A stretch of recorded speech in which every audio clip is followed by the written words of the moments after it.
not under my watch, or under Kumbo or Woyongo, or Kandapa or Adukufo, or any of the ministers of defense in the past deviated from what they are currently doing. They had always gone to the regional capitals to do exactly what they are doing now. Never. We did that in 2017, 2021, we did the same thing. At no point did the military deviate from that exercise. I just wanted to make that correction. It's always been the same thing. There are two forms of getting people into the military. The officers is called enlistment, and the recruit is called recruitment. The current system is recruitment. And every year, we enlist people into the military. That's the officer call. But for the recruitment, once people apply and they have qualified, you don't want to waste the time of the Ghanaian youth again to every year be applying only to collect money from them. You never want to do that. So sometimes you do it biennially, or sometimes you can even do it every year if they are there. Mr. Speaker, as we say today, I can tell you that over 10 to 20,000 young people applied and are qualified. Meanwhile, the military is going to take only 4,000 people. This current recruitment, just 4,000. The Accra Center alone has more than 5,000 people. That is the difficulty that we face. Honorable member, this one, I can tell you are speculating. Let's move away from that. I thank you, Mr. Speaker. I know what I'm talking about. I thank you, Mr. Speaker, but that's the truth. But if you, I'll seek your guidance, but that's the truth. But, Mr. Speaker, I am saying that I will support the call to hold the process, not just at LWAC, but the entire recruitment process, to really look at the exercise and give ourselves some time, Mr. Speaker, to find out what is happening. That's the first thing I would suggest. Mr. Speaker, the second thing, so that the military can reform, because we have not seen this for a long time. We get bruises, people, but to get people to die and we just continue as if nothing has happened is not good. So I will support that call. Mr. Speaker, I would also support the call that the acting Minister for Defense, and Mr. Speaker, I'm choosing my words well, not the Deputy Minister, the acting Minister for Defense should come and brief this House. Not just on only this isolated issue. This is a very serious matter, but not just on this. When the incident in Obuasi happened and we lost 7 to 8 lives, the minister never came here to brief the House.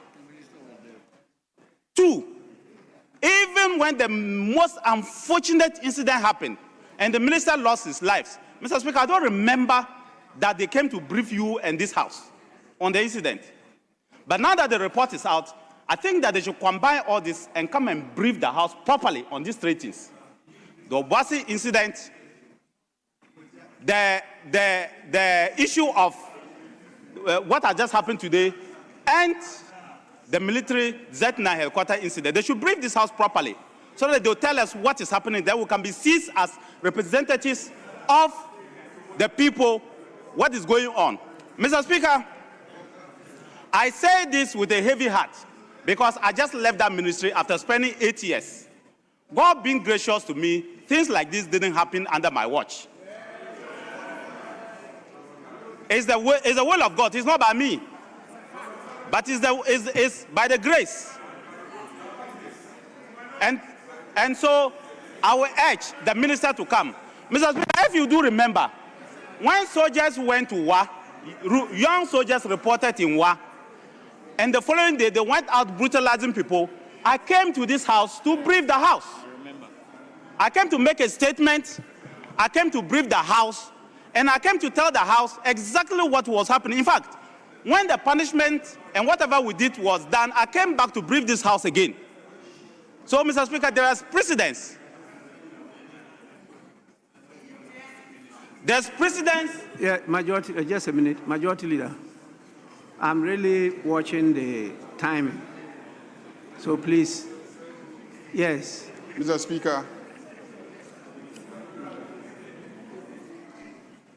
when we met this morning at conclave, the minority came to lobby that they had a statement on the incident.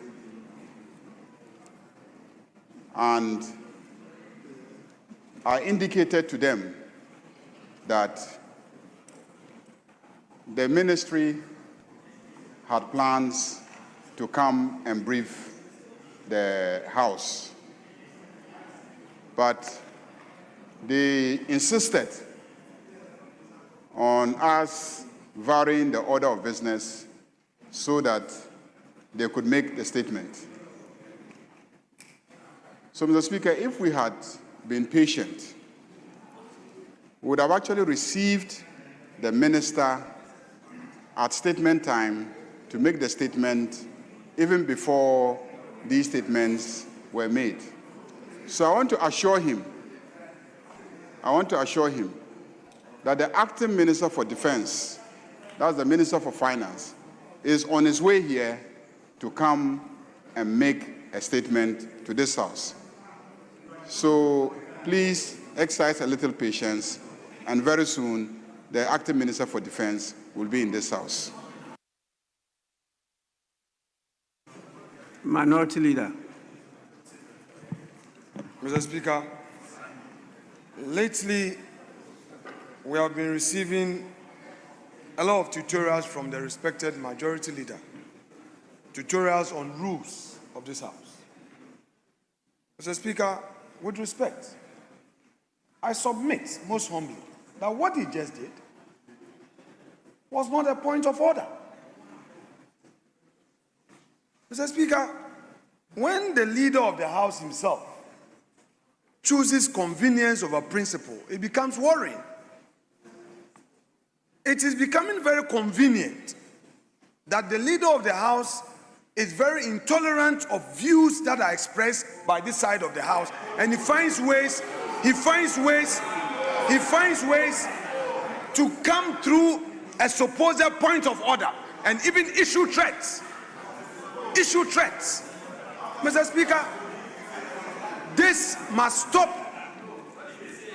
As and when it pleases the Majority Leader, he uses the rules to stop people from expressing their opinion.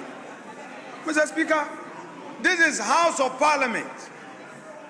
We do not have any problem at all if the strict practice is that rules. It will be an opportunity for us to learn and learn. But he who comes to equity must do equity. He must do equity. Enough of this, Mr. Speaker, and I humbly beg that if he is talking about rules, he himself should practice it. What is happening, Mr. Speaker, in this House is amounting to the Majority Leader using the back door to introduce a certain culture of silence, to silence the views of the minority. That is what he's doing, so that he would intervene to stop your thought pattern and have his way, instead of patiently waiting for his time to make his own views known. This must stop. It must all come from the leader of the House. Yes, Majority Leader. Mr. Speaker, it is obvious that the Minority Leader has issues.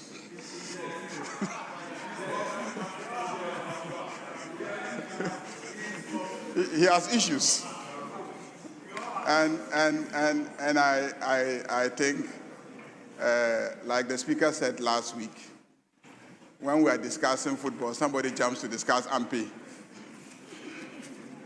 Mr. Speaker, if you go and review the cameras, you will see that your deputy whip at the beginning walked to me here and came and pleaded with me that I should allow him to vary the order of business so that Anodompre would make the statement.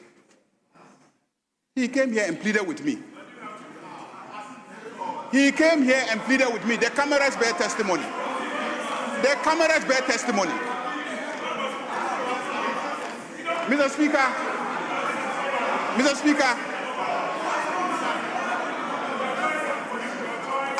at that point, if I wanted to silence the minority, If I wanted to silence the minority, I would have told him that I will not allow you to vary the order of business because the minister is coming here.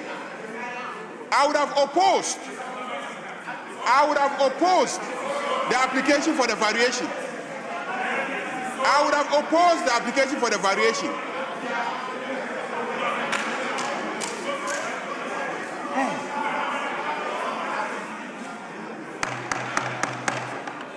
Honorable member, what are you doing? What are you doing?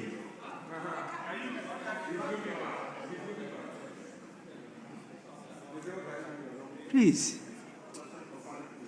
you can heckle a colleague, but you don't use your hand and be clapping and doing this and that. That is noise. You can't do that. And what are you doing? And what are please.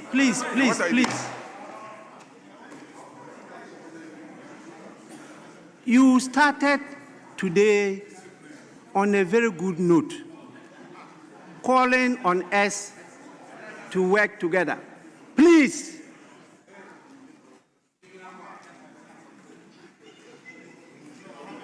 The Honorable MP in blue dress spoke very well here. I got a response over there calling on us and all Ghanaians to work together. Meanwhile, you yourself seated here cannot work together. Differences is natural. It depends on how you express the difference.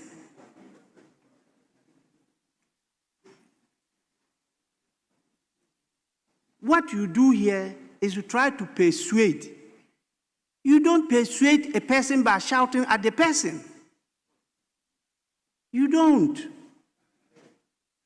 You have to use a voice, modulate it in a way, the tone, the words, how you express it to convince the person. You only do that when you go to boys or girls.